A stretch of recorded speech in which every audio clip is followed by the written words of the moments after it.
Chemical hair டைக்கு bye சொல்லிட்டு natural hair டைக்கு ஹை சொல்லுங்க. அமோனியா சல்ஃபேட் பிபிடி இல்லாமல் தயாரிக்கப்பட்ட ஜிகே நேச்சுரல்ஸோட நேச்சுரல் பிளாக் ஹேர் டை. நேற்றைக்கு வந்த லண்டனில் உள்ள செய்தியில் முக்கியமான தாக்கம் என்னவென்றால், அமெரிக்க வரலாற்றில் அமெரிக்காவை முதலாக போருக்கு தயங்க வைத்த ஒரு நாடு ஈரான் என்பதுதான் உண்மையாக ஆகியிருக்கிறது.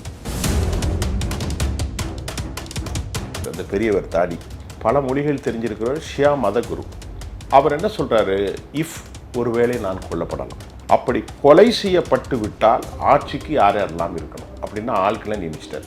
அவரே நியமிச்சு அவருடைய பொறுப்பில் யார் இருக்கான்னா, அமெரிக்கா உலகின் பல நாடுகளை மிரட்டி வந்த காரணம், அமெரிக்காவிடத்தில் இருந்த தொழில்நுட்பங்கள் ஏனைய நாடுகளிடத்தில் இல்லை. ஆனால் இன்று ஈரானிடத்தில் அமெரிக்காவினுடைய கப்பல்களை மூழ்கடிக்கும் ஆயுதங்கள் இருப்பதாக நம்பப்படுகிறது. ஒளியை விட 15 மடங்கு அதிவேக தாக்குதல் கொண்ட ஈரானுடைய ஃபத்தா-2 ஹைப்பர்சோனிக்கை தொடர்ந்து அமெரிக்காவுடைய ஜெரால்ட் ஃபோர்ட், அமெரிக்காவுடைய ஆப்ரஹாம் லிங்கன், அமெரிக்காவுடைய ஹாரி ட்ரூமன், அமெரிக்காவுடைய வில்சன், இந்த கப்பல்களில் அவர்கள் தாக்க ஆரம்பித்தால் ஜெரால்ட் ஃபோர்ட் மூழ்கிவிடும். உங்களுடைய ஆப்பு, உங்களுடைய ஏர் டிஃபென்ஸ் சிஸ்டம், உங்களுடைய எலக்ட்ரானிக்ஸ் வார்ஃபேர் எல்லாத்தையும் ஹேக் பண்ணிடும். ஆனாலும் இவ்வளவு கோடிகளை செலவு பண்ணி இத்தனை நாளை நிறுத்தி கீழே விழுந்து மீசையில் மண்ணொட்டாத கதையாக ஆகிவிடக்கூடாது, ஒரு சிறு தாக்குதலோடு நிறுத்தி கொள்ளலாம் என்று முடிவெடுத்திருப்பதாகவும் சொல்லப்பட்டது. ஃபைனலாக ஒரே செய்தி, உங்களுடைய பெர்மிஷனோடு, அமெரிக்கா ஒருவேளை கொமேனியை கொலை செய்தால், இது ரொம்ப ஆபத்தான போக்குன்னு சொல்கிறாங்க அமெரிக்க எக்ஸ்பர்ட்ஸ். இனி உலகத்தில் அமெரிக்கர்கள் எங்கும் வாழ முடியாத ஒரு சூழ்நிலையும்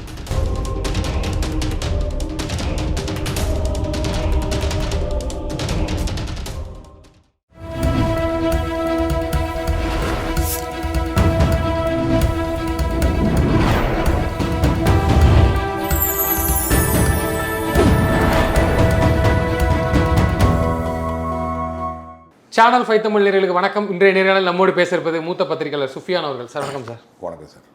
சார், அமெரிக்க ஈரான் போர் பதட்டம் ஒரு பக்கம், அமெரிக்கா தரப்பு வந்து ட்ரம்ப் என்ன சொல்கிறேன்னா பிடிவாதமாக இருக்கார். நான் அந்த இவ்வளோ நாள் உங்களுக்கு வந்து காலக்கெடு விதித்தேன், பாப்பா எப்படி அதுக்குள்ளே நீங்கள் வருவீங்க அப்படின்ட்டு. அமெரிக்காவுடைய 2ஆம் கட்ட 3ஆம் கட்ட தலைவர்கள்லாம் என்ன சொல்கிறாங்கன்னா, வேண்டாம் போர் வேண்டாம் அப்படிங்கிற மாதிரி பேசுகிறாங்க. இது ட்ரம்ப் வந்து பிடிவாதம் இல்லை, அவரெல்லாம் அப்படி சொல்லவே இல்லை அப்படிங்கிறாங்க. என்ன நடக்குது சார்? ரொம்ப முக்கியமான காலகட்டத்தில் இருக்கும். இப்போ நாம் உட்கார்ந்துட்டு இருக்கிற நேரமே ரொம்ப ஒரு முக்கியமான நேரம். போர் எப்போது எந்த நிலையில் ஆரம்பிக்க போகிறது என்பதை அறிவதற்கு முன்பு, பொதுவாக இந்த போர் யுக்திகளை பற்றி அறிந்து கொள்ளாதவர்களுக்கும் மனசில் ஒரு பெரிய கேள்வி வரும். அமெரிக்காவை விட உலகத்தில் பெரிய சக்தி ஒன்றும் இல்லை. கிட்டத்தட்ட 250 ஏர் ஸ்ட்ரைக் ஃப்ளைட், அதில் பார்த்தீங்கன்னா F-22, F-35, F-18A ஹார்னெட், இந்த மாதிரி எல்லாமே வந்திருக்கிறாங்க. சுருக்கமாக 11 கப்பல்கள், air defence system, electronics warfare, பல்லாயிரக்கணக்கான வீரர்கள், சுற்றி 8க்கு மேற்பட்ட தளங்கள். இதை விட பெரிய சப்போர்ட்டு இஸ்ரேல். ஆனாலும் அடிக்க தயங்குகிறார்கள். ஏன் என்ற கேள்வி எல்லோருக்கும் வரும்ல, எல்லோருக்கும் வருகிறார்கள். ஒரு சுண்டக்கா நாடு அப்படின்னு சொன்னனா, நேற்றைக்கு வந்த லண்டனில் உள்ள செய்தியில் முக்கியமான தாக்கம் என்னவென்றால், அமெரிக்க வரலாற்றில் அமெரிக்காவை முதலாக போருக்கு தயங்க வைத்த ஒரு நாடு ஈரான் என்பது தான் உண்மையாக ஆகியிருக்கிறது. அப்படி அவங்கள்ட்ட என்ன ஆயிருக்கு அப்படின்ட்டா, நேற்று ஸ்டீவ் விட்காஃப் பேட்டி கொடுத்தார். ஸ்டீவ் விட்காஃப் பேட்டியில் உண்மையை உடைச்சிட்டார். அவர் சொன்னார், ஸ்டீவ் விட்காஃப் உங்களுக்கு அமெரிக்க அதிபருடைய அவருடைய நண்பர், ரியல் எஸ்டேட் பார்ட்னர் ஜெரால்ட் குஷ்னரும் இவரும் தான் பேச்சுவார்த்தை நடத்துகிறார்கள்.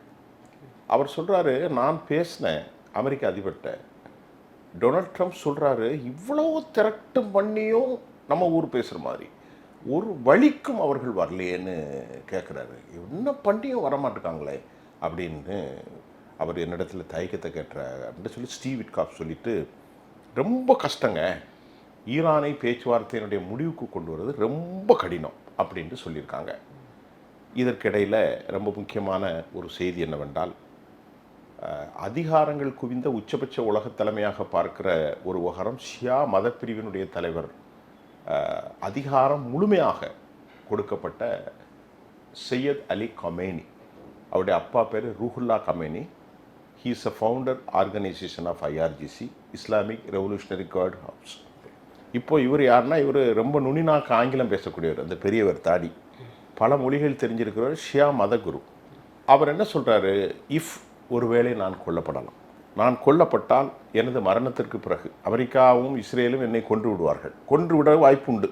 அப்படி குண்டடித்து, அவர் ரகசியமான இடத்துல தான் இருக்கார், மலைகளுக்கு கீழே. அப்படி கொலை செய்யப்பட்டு விட்டால் ஆட்சிக்கு யார் யாரெல்லாம் இருக்கணும் அப்படின்னு ஆட்களை நியமிச்சிட்டார். அவரே நியமித்து அவருடைய பொறுப்பில் யார் இருக்கான்னா, அமெரிக்காவுடைய பொறுப்பில் இன்றைக்கி ஃபீட் ஹெட்ஸ் இருக்கிற மாதிரி ஈரானுடைய முக்கிய பொறுப்பில் இருக்கும் அலி லாரிஜானி. அவர் வந்து ஐஆர்ஜிசினுடைய முன்னாள் கமாண்டோ. அவர் வந்து ஒரு டாக்டர்னா ஆப்ரேஷன் செய்யக்கூடிய சர்ஜன்.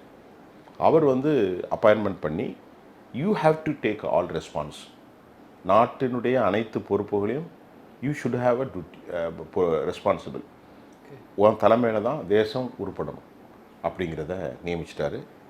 ரகசியமாக மற்ற குழுக்கள்லாம், நான் மரணமடைந்தால் தேசத்துக்குள்ளே குழப்பம் வந்துடக்கூடாது அப்படிங்கிறதுக்காக ஏராளமான கப்பற்படை, கடற்படை, விமானப்படை, இராணுவம், மிசைல், ஐஆர்ஜிசி, பஷி, இப்படி ஏராளமான படைகள் இருக்குது அவங்கள்ட்ட. 12 லட்சம் பேர்கிட்ட. அவ்வளோ பேர்களுக்கும் தலைமை பொறுப்பில் ரகசிய உத்தரவும் விவகாரமும் போய்விட்டது. Point number 1. இப்போது ஈரான் அவர் நினைக்கிறாரு, மரணம்க்கு பின்னாடி யார் நாட்டை வந்து அமெரிக்காவோட சண்டாகக்கூடாது. இது ஒரு பக்கம். இந்த நிலையில் நேற்று மிக முக்கியமாக ஒரு 598 மில்லியனுக்கு 2 தினங்களுக்கு முன்பு ரஷ்யாவோட ஒப்பந்தம் போயிட்டாங்க. அது வெர்பா அப்படின்னு சொல்லக்கூடிய வெர்பா அப்படிங்கிற தோள்பட்டை ஏவுகணை. இந்த தோள்பட்டை ஏவுகணை நீங்கள் பார்த்துருப்பீங்க தமிழ் படத்தில். உங்களுக்கு சொல்லணும்னா, விஸ்வரூபங்கிற படத்தில் ஆப்கானிஸ்தானில் இதை மாதிரி வச்சுருப்பாங்க. ரொம்ப தொழில்நுட்பம் கம்மியாக வரக்கூடிய இடத்துல இந்த வெர்பாவை வச்சு அடித்து ஷாப்பரை க்ளோஸ் பண்ணுவாங்க. இதற்காக 598 மில்லியன் அக்ரிமெண்ட்டு டன்னு. இதனால் 2500 ஏவுகணைகளையும் 5000க்கு மேற்பட்ட மற்ற உதிரிகளையும் கொடுக்கணும்னு ரஷ்யாவுக்கும் இவர்களுக்கும் இடையே ஒரு அக்ரிமெண்ட்டு முடிஞ்சு போச்சு. என்ன பிரச்சனை, அமெரிக்கா ஏன் யோசிக்கிறது அப்படிங்கிற ஒரு பெரிய கேள்விகள் இருக்கின்றது. அமெரிக்காவில் என்ன சொல்கிறாங்க அப்படின்னு கேட்டேன்னா, அமெரிக்கா இப்போது கெப்ட் அலோன். ஏன் அப்படின்னு சொன்னால், நான் அன்றைக்கி சொன்னேன்னு தெரில, நான் சொல்லும்போது இந்த பதில் நீங்கள் சொல்லியிருந்தால் நீங்கள் அதை சொல்லுங்கள் என்கிட்ட. அமெரிக்காவுடைய நம்பகமான பார்ட்னர் நேட்டோ. நேட்டோவில் இருக்கும் ரொம்ப முக்கியமான ஆள் யூகே, இங்கிலாந்து. டியூகோ கொர்சியாங்கிற இடம் இருந்துச்சு, நான் சொல்லலை, இப்போ தான் சொல்கிறேன். அந்த டியூகோ கொர்சியாவினுடைய இடத்தை பயன்படுத்துறதுக்கு அனுமதி கொடுக்க முடியாது அப்படின்னு சொல்லிட்டாங்க.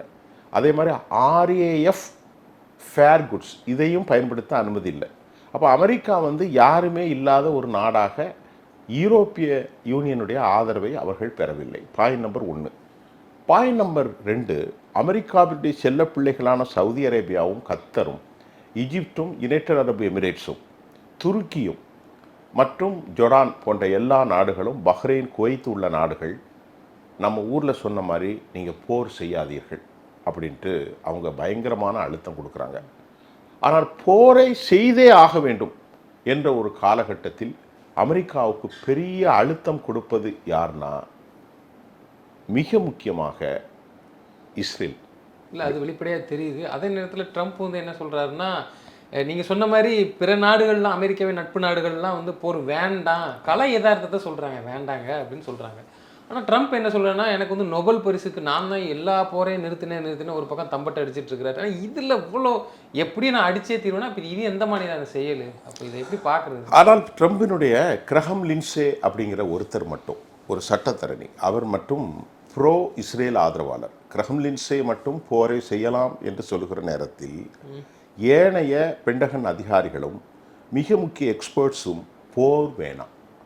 ஏனென்று சொன்னால் 2 இலக்குகள் உண்டு இந்த போரை செய்வதற்கு. முதல் இலக்கு, அமெரிக்காவினுடைய நீண்டகால இலக்கு, அந்த ஆட்சி மாற்றத்தை கொண்டு வருவது. 1979 இஸ்லாமிக் புரட்சியாராக இருக்கிறோம் அடிப்படை ஷியா குழு ஆட்சியிலிருந்து ஒரு பொம்மை அரசை நிர்மாணம் செய்து அவர்களை தமது நாட்டிற்கு எதிரி இல்லாத ஒரு நிலையை மத்திய கிழக்கில் உருவாக்குவதற்கு ஆட்சி மாற்றம் தேவை. அமெரிக்கா விரும்புது, அது வெளிப்படையாக தெரியும். ஆனால் சர்வதேச ஆய்வாளர்களும் அமெரிக்கா பெண்டகனினுடைய மிக முக்கிய ஆய்வாளர்கள் ஆட்சி மாற்றம் என்பது சாத்தியமில்லை. ஏன் சாத்தியமில்லை என்று அவர்கள் சொல்கிறார்கள் என்றால், நான் சொல்லலை இந்த கருத்தை, ஏன் சாத்தியமில்லைன்னு சொல்கிறாங்க. இப்போது F-22 F-35 ஸ்டெல்த் விமானங்கள் எல்லாம் சரிதான். ஆனால் இந்த விமானங்களை கொண்டு நீங்கள் அடித்து எது செய்தாலும் ஆட்சி மாற்றம் என்பது ஒரு பெரிய ரிவோல்ட் அண்ட் ரெவல்யூஷன். அப்படி இருக்கும்போது அமெரிக்க படைகள் உள்ளே செல்ல வேண்டிய ஒரு கால சூழ்நிலை இருக்கிறது. அமெரிக்க படைகள் எங்கே செல்ல வேண்டும்? உள்ளே தரையிலே இறங்க வேண்டும். அப்படி தரையிலே இறங்குகின்ற போது ஏராளமான உயிரிழப்பும் ஒரு ஆபத்தான போக்கும் நடந்துவிடும். இது ஒரு நாள் 2 நாள் நடக்கின்ற போர் அல்ல.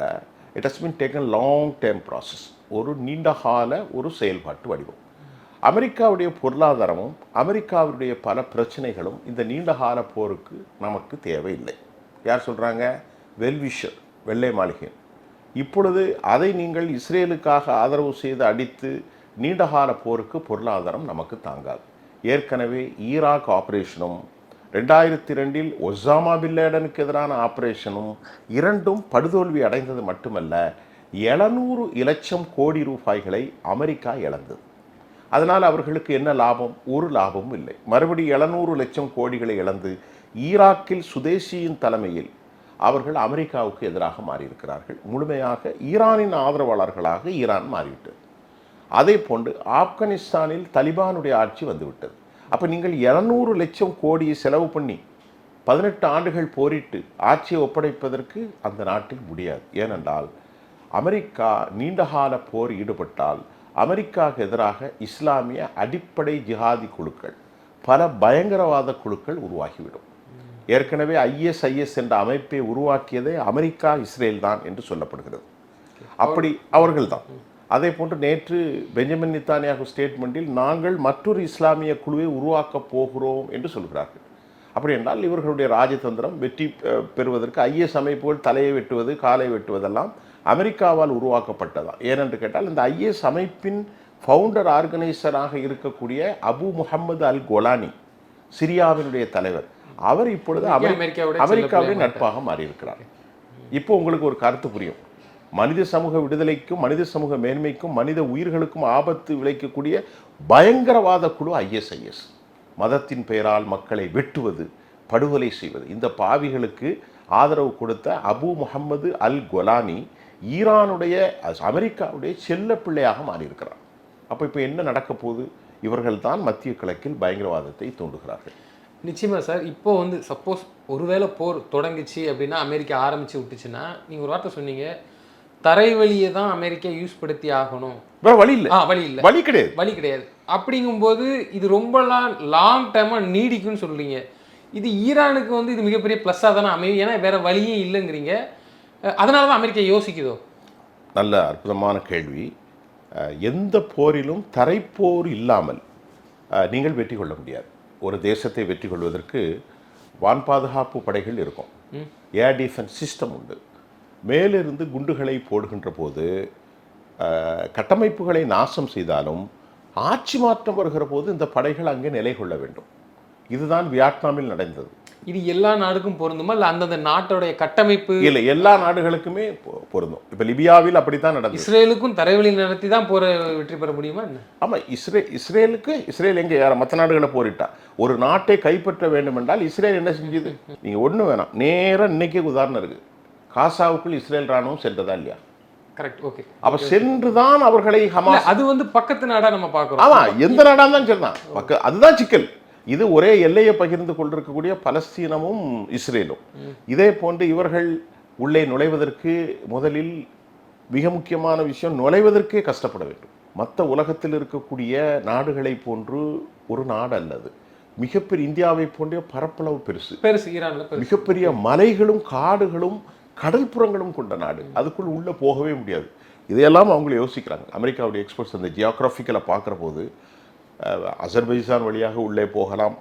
பல நாடுகளில் உள்ளே போவதற்கு அவர்கள் முயற்சி செய்தால் அமெரிக்கா பெரும் தோல்வியும் மிகப்பெரிய உயிரிழப்பையும் சந்திக்கும். இரண்டாவது விவகாரம், இந்த ஷியா சித்தாந்த குழுக்கள் உயிரை கொடுப்பதற்கு தயாராக. இப்போ அமெரிக்காவுக்கும் இஸ்ரேலுக்கும் என்ன பிரச்சனை, காசாவுக்கும் என்ன பிரச்சனை, அவங்களால ஏன் ஜெயிக்க முடியல தாலிபானை? தலிபான்கிட்ட ஒன்றுமே கிடையாது. அப்போ எப்படி தோக்கணும்னா அவன் உயிரை கொடுப்பதற்கு தயாராக இருக்கிறான், இவர்கள் உயிரை காத்து கொள்வதற்கு தயாராக இருக்கிறார்கள். அதுதான் அமெரிக்காவுக்கு சிக்கல். அமெரிக்காவுக்கு 2 சிக்கல். நீங்கள் சொன்ன மாதிரி அந்த பிராந்தியத்தினுடைய இயற்கையான அமைப்புகள், 2வது அந்த பிராந்தியத்துக்குள் நுழைவதற்கு ஏற்பட்ட சிக்கல், 3வது உயிர் பிரச்சனை, 4வது அமெரிக்கா ஒருவேளை கொமேனியை கொலை செய்தால், இது ரொம்ப ஆபத்தான போக்குன்னு சொல்கிறாங்க அமெரிக்க எக்ஸ்பர்ட்ஸ். இனி உலகத்தில் அமெரிக்கர்கள் எங்கும் வாழ முடியாத ஒரு சூழ்நிலையும், நிரந்தர பயங்கரவாத குழுக்கள், இஸ்லாமிய அடிப்படை ஜிஹாதிய பயங்கரவாத குழுக்கள் அதிகரித்து வருவதற்கான வாய்ப்புகளை அமெரிக்கா துறந்து விடுவதன் மூலம் மத்திய கிழக்கு முழுவதும் சுடுகாடாகிவிடும் என்று அமெரிக்காவுடைய வெல்விஷர்களான மிக முக்கியமான அனைவரும் சொல்கிறார்கள். குறிப்பாக துருக்கி தனது கடும் கண்டனத்தை பகிர்ந்து கொண்டிருக்கிறது. எந்த காலத்திலும் இந்த தவறை செய்துவிடக்கூடாது. அதே முகமது சல்மான், அதே மாதிரி யுனைடெட் அரப் எமிரேட்ஸ், எல்லாமே அமெரிக்கர்கள் எல்லாரும் சொல்கிறார்கள் இந்த அநியாயத்தை நீங்கள் செய்துவிடக்கூடாது. இப்பொழுது அமெரிக்கா, இப்பொழுது எனக்கு கிடைத்த தகவல் மற்றொன்று அஞ்சப்படுவதற்கான மிக முக்கிய காரணம், அமெரிக்காவில் ஆப்ரஹாம் லிங்கன் கப்பல் கிட்டத்தட்ட ஒரு 25,000 பேர் அவர்களில் இருக்கிற மிகப்பெரிய தேசம். அது ஒரு தேசத்தினுடைய ஒரு உயிர். நான் ஏற்கனவே சொல்லியிருக்கேன், ஒரு மாநகராட்சி, சென்னையை போன்ற ஒரு மாநகராட்சி, அது கடலுக்குள்ளே நடந்து செல்கிறது. 100 ஆண்டுகள் தனியாக இயங்கக்கூடிய, 90 ஆண்டுகள் இயங்கக்கூடிய அணு ஆயுத கப்பல். அதில் ஏர் டிஃபென்ஸ் சிஸ்டம் இருக்கிறது, ஏரோனட்டிக்ஸ் எல்லாமே இருக்கிறது, சென்காம் இருக்கிறது. விமானங்கள் 90 விமானங்களை ஏர் ஸ்ட்ரைக் செய்ய நிறுத்தலாம். அது ஒரு ஊர். அப்படி என்றால் இப்பொழுது ஏன் தயக்கம்? நான் கேட்ட கேள்விக்கு நானே கேள்வி கேட்டு நானே உங்களுக்கு பதில் சொல்கிறேன். என்னவென்றால், இதற்கு முன்பு வரை அமெரிக்கா உலகின் பல நாடுகளை மிரட்டி வந்த காரணம், அமெரிக்காவிடத்தில் இருந்த தொழில்நுட்பங்கள் ஏனைய நாடுகளிடத்தில் இல்லை. ஆனால் இன்று ஈரானிடத்தில் அமெரிக்க தொழில்நுட்பங்களுக்கு சமமான அல்லது நெருங்கக்கூடிய அளவில் அல்லது அமெரிக்காவினுடைய கப்பல்களை மூழ்கடிக்கும் ஆயுதங்கள் இருப்பதாக நம்பப்படுகிறது. இது அமெரிக்காவினுடைய CIA, centre intelligence US agency உறுதிப்படுத்துகிறது. அதனால தான் சும்மா கப்பலை மட்டும் மட்டும் வச்சு அவங்க இது பண்ணுறாங்க. இப்பொழுது நேற்றைய ஒரு செய்தி, நான் சொல்கிற செய்தியெல்லாம் இன்டர்நேஷ்னல் நியூஸ் தான். If you have any doubt, go on search international media, you can get what I say. நான் என்ன சொன்னதோ அது நீங்கள் உண்மையை புரிஞ்சுக்கலாம். என்ன சொல்கிறார்கள் என்று சொன்னால், இவர்களிடத்தில் இருக்கக்கூடிய கொர்ரம் சோர், யார்கிட்ட? ஈரான்கிட்ட. இவர்களிடத்தில் இருக்கக்கூடிய பலிஸ்டிக்ஸ் 2, பலிஸ்டிக்கு ஃபத்தா 1, ஃபத்தா 2. இந்த ஃபத்தா 2 கப்பல்களை துவம்சம் செய்ய ஆன்டி ஷிப் மிசைல். இதனுடைய வேகம் ஒளியை விட 15 மடங்கு அதிவேகமாக பயணிக்கும். அதை வச்சு கப்பலையும் அடிக்கலாம். ஆம். இப்பொழுது என்ன அமெரிக்கா பயப்படுற காரணம் சொல்லியாச்சா? இப்போ 20,000 ஒளியை விட 20,000 16,000 பேர் அவர்ஸுக்கு போகிற போது அமெரிக்காவுடைய முன்னாள் இன்டெலிஜென்ஸுடைய தலைவர் retired man mister John made statement. America கப்பல்களில் ஈரானிய மிசைல்களை, அதில் ஹைப்பர்சோனிக்கை தடுப்பதற்கான எந்த உத்தியும் எந்த ஆயுதமும் கிடையாது என்று சொல்லிட்டு, அயன் டோம் இது போன்ற அதெல்லாம் எதுவுமே, அதுதான் ஈரானில் இங்கே விழுந்துச்சு. எங்கே 12 நாள் போரில் தான் ஏகப்பட்ட பேர் சேதமாயிட்டேன். அதனால் உங்களுக்கு ஸ்பீடு 16,000 18,000 கிலோமீட்டரில் போனால் எப்படி ஸ்பீடு கற்பனை செய்து பாருங்கள். ஒளியை விட 15 மடங்கு, ஒளியை விட 15 மடங்கு அதிவேக தாக்குதல் கொண்ட ஈரானுடைய ஃபத்தா 2 ஹைப்பர்சோனிக்கை தொடர்ந்து அமெரிக்காவுடைய ஜெரால்ட் ஃபோர்ட், அமெரிக்காவுடைய ஆப்ரஹாம் லிங்கன், அமெரிக்காவுடைய WS புஷ், அமெரிக்காவுடைய ஹாரி ட்ரூமன், அமெரிக்காவுடைய வில்சன், இந்த கப்பல்களில் அவர்கள் தாக்க ஆரம்பித்தால் ஜெரால்ட் ஃபோர்ட் மூழ்கிவிடும். இது முதலில் ஒன்று. இது சொல்வது அமெரிக்காவுடைய மிஸ்டர் ஜான். இரண்டாவதாக, ஈரானுக்கு அஞ்சக்கூடிய விவகாரத்தில் கடலின் ஆழப்பகுதியில் ஹெர்முஸ் அந்த சந்தைகளில் உலகின் மிக முக்கிய பொருளாதார மையமாக இருக்கிறது. அந்த பகுதியில் கிட்டத்தட்ட 8 கிலோமீட்டர் ஆழப்பகுதியில் மிதவைகளின் மூலம் வெடிகுண்டுகள், கன்னி வெடிகுண்டுகள், அதே மாதிரி அணு ஆயுதங்களால் இயங்கும் அடிமட்ட கப்பல்கள், அதே சமயம் இல்லாமல் வெகு வேகமாக பயணிக்கக்கூடிய விசை படகுகள், 100 கணக்கில் இதை வைத்து மெல்லிய ஒளி எழுப்பி அமெரிக்காவினுடைய சப்மரீன் கீழாக சென்று கப்பல்களுக்கு கீழ் கொண்டு தாக்கக்கூடிய வல்லமை இருக்கிறது. அமெரிக்கா பயப்படுற காரணம் ஒன்று. இரண்டாவது, மேல் மூலமாக இந்த ஹைப்பர்சோனிக் ஃபத்தா 2 கொர்ரம்சோர் இது மாதிரியான ஏவுகணைகளை தாக்குகின்ற போது முழுமையாக கீழ் வெடிகுண்டுகளினாலும் விசைப்படகுகள், ஆளில்லாத விசைப்படகு தான், மேலில் இதன் தாக்குமனம் கப்பல் வெறும் மரப்பலகையாக அது மாறிவிடும் என்று அஞ்சுகிறார்கள் அமெரிக்கர்கள். ஓகே. இரண்டாவது ரொம்ப முக்கியமான விஷயம், ஹேக் செய்யக்கூடிய தொழில்நுட்பத்தை அமெரிக்கா கண்டுபிடிச்சிருக்கிறது. எப்படின்னா, ஈரான் உலகத்தில் இதில் ரொம்ப முக்கியமான ஆள். அதாவது வெளிநாட்டுகளில் இருக்கக்கூடிய தொழில்நுட்பத்தை திருடுவதில் ஈரான் ஹேக்கர்ஸில் நம்பர் 1. அதன் மூலம்தான் ஏராளமான சான்றுகளை திருடிவிட்டார்கள். எங்கிறது? இஸ்ரேலிருந்து யார் யாரெல்லாம் எங்களை ஆப்ரேஷன் பண்ணால் எல்லார் பேரையும் படத்தோடு வெளியிட்டாங்க. இப்போ தான் வெளியிட்டிருக்காங்க. இதை அடிப்பதற்கு அமெரிக்கா திணறுவதற்கான ஒரு முயற்சி எடுக்கின்ற போது அமெரிக்க கப்பல்கள் இந்த மத்திய தரைக்கடலில் நிலை கொள்ள வந்தபோது ஈரான் ஹேக்கர்ஸின் மூலம் அந்த சிக்னலை கட் பண்ணதை செய்மதி மூலம் படம் எடுக்கப்பட்டு அமெரிக்க கப்பல் தடுமாற்றத்தை இப்பொழுது ஈரான் வெளியிட்டிருக்கிறது. நாங்கள் இதையும் செய்ய போகிறோம். உங்களுடைய ஆப்பு, உங்களுடைய ஏர் டிஃபென்ஸ் சிஸ்டம், உங்களுடைய எலக்ட்ரானிக்ஸ் வார்ஃபேர் எல்லாத்தையும் ஹேக் பண்ணிடுவோம். அப்போ ஹேக் பண்ணால் கப்பலில் ஒன்றுமே செய்ய முடியாது. ஜிபிஎஸ் கருவிகள் இயங்காமல் முடக்கக்கூடிய அளவிற்கு வல்லமை யார்கிட்ட இருக்கான்? ஈரானில் இருக்குது. இப்போ நான் முதல்ல ஒரு பாயிண்ட் சொன்னேன், இது எல்லாம் முதலில் அமெரிக்காவிடம்தான் இருந்தது. இப்போது இது வேறு நாடுகளிடம் இருப்பதனால் அமெரிக்கா இந்த போருக்கு தயங்குகிறார். இதுவரைக்கும் நிச்சயமாக இறுதியான ஒரு கேள்வி, அதாவது நான் சமூக வலைதளங்களில் தான் பார்த்தேன், ஈரான் அவன் நீங்கள் சொன்ன மாதிரி ஃபத்தா, இந்த குர்ரம் இருக்குது. இது அண்டர் கிரவுண்டில் ஒரு ஒரு ஃபுல்லாக பெரிய பெரிய கண்டெய்னரில் போகிற மாதிரியும் ஒரு ஒரு விஷயம்லாம் இருக்குது. அது உண்மையா? அது என்ன? அது அவர்கள் வெளியிட்ட சில வீடியோக்கள், இது அவங்களே அவங்க வெளியிட்டது, அது யாருக்கும் தெரியாது. இப்போ என்ன விஷயம் சொன்னால், அமெரிக்காவுக்கு சிக்கல்னா இவங்க சேட்டலைட் பிக்சர் எடுக்கிறாங்க அமெரிக்கா, அதே சேட்டலைட் பிக்சரை அவங்களும் எடுக்கிறாங்க ஈரான். யாருடைய உதவி கொண்டு? சீனாவுடைய உதவி கொண்டு. இவர்களிடத்தில் F-22க்கு F-35க்கு ஸ்டெல்த் விமானம் இருக்கிறது. அமெரிக்காவுக்கு ஈக்குவலாக J-20 ஸ்டெல்த் விமானம் சீனா கொடுத்துருக்கான். இவனிடத்தில் எலக்ட்ரானிக்ஸ் வார்ஃபர் இருக்கிறது, அவனிடத்திலும் இருக்கிறது. இவனிடத்தில் ரெடார் சிஸ்டம் இருக்குது, அவனிடத்திலும் இருக்குது. இவனிடத்தில் மிகப்பெரிய கப்பல் இருக்குது. இந்த கப்பலை மூழ்கடிக்கக்கூடிய தோரணம் எலக்ட்ரானிக்ஸ் வார்ஃபும் அவன்கிட்ட இருக்குது. இப்போ என்ன எல்லாரும் சொல்கிறாங்க, நவீன கால தொழில்நுட்பத்துக்கு ஏர்ஸ்டெக்ஸ் விமானம் அல்ல, இப்போ தொழில்நுட்பம் மாறிட்டு ஏவுகணைகள் மட்டும்தான் தேவைங்கிற அளவுக்கு இருக்காங்க. இப்போ ஃப்ளைட்டை கொண்டு ஏர் ஸ்ட்ரைக் பண்ணி குண்டு போட்ட காலம் மாறி அதை விட இருந்த இடத்திலே பொத்தானை அழுத்தி காலி பண்ணும் தொழில்நுட்பத்தில் உலகில் மிகப்பெரிய சக்தியாக மாறி இருக்கிறார்கள். பல வருஷத்துக்கு அவங்க மாறி இருக்கிறாங்க. இருந்தாலும் டெமோஹாக் போன்ற ஏவுகணைகள் அமெரிக்காவிடத்தில் இருக்கிறது, இல்லை என்று சொல்ல முடியாது. இதையெல்லாம் யோசித்து யோசித்து யோசித்து தான் சமாதானம் ஒன்றே போதும் என்று அமெரிக்கா வந்திருப்பதாகவும், ஆனாலும் இவ்வளவு கோடிகளை செலவு பண்ணி இத்தனை நாளை நிறுத்தி கீழே விழுந்து மீசையில் மண்ணுட்டாத கதையாக ஆகிவிடக்கூடாது, ஒரு சிறு தாக்குதலோடு நிறுத்தி கொள்ளலாம் என்று முடிவெடுத்திருப்பதாகவும் சொல்லப்பட்டது. ஃபைனலாக ஒரே செய்தி, உங்களுடைய பெர்மிஷனோடு, நேற்று அப்பாஸ் அராக்சி ஒரு பாசிட்டிவான செய்தியை சொல்லியிருக்கிறார்.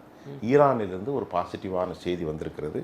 மார்ச் மாதம் ஒரு முடிவு வரப்போகிறதாகவும், அமெரிக்காவோடு நாங்கள் வர்த்தகம் செய்து கொள்வதற்கு தயார், ஆனால் நாங்கள் அணு ஆயுதத்தை குறைப்பதற்கும் தயார், ஆனால் முதலில் அமெரிக்கா எங்களுடைய மேல் விதித்திருக்கிற இந்த தடையை நீக்குங்கள், எங்களோடு நீங்கள் வர்த்தகத்தை செய்யுங்கள், நாங்களும் உங்களோடு வர்த்தகம் புரிகின்றோம், ஐஏஇ உள்ளே பார்க்கட்டு செறிவூட்டப்பட்டதை உங்கள் கண்ட்ரோலே நாங்கள் செய்கிறோம், ஆனால் நீங்கள் சொல்வதை போல் நாங்கள் குறைத்து கொள்கிறோம் என்ற ஒரு முடிவு வர மாதிரி பாசிட்டிவ் தெரியுது. இது வந்தால் நாங்கள் வாழ்கிற எமது நாட்டுக்கும் நல்லது என்ற செய்தி தான் இன்றைக்கி உங்களுக்கு சொல்கிறேன். நிச்சயமாக சார், நீங்கள் சொன்ன மாதிரி அதையும் பொறுத்திருந்து வரக்கூடிய காலங்களில் தெரிய வரும்னு நினைக்கிறேன். தொடர்ந்து தங்களது கருத்துக்களை பயந்தமைக்கு நன்றி சார். ரொம்ப நன்றி ரூபன்.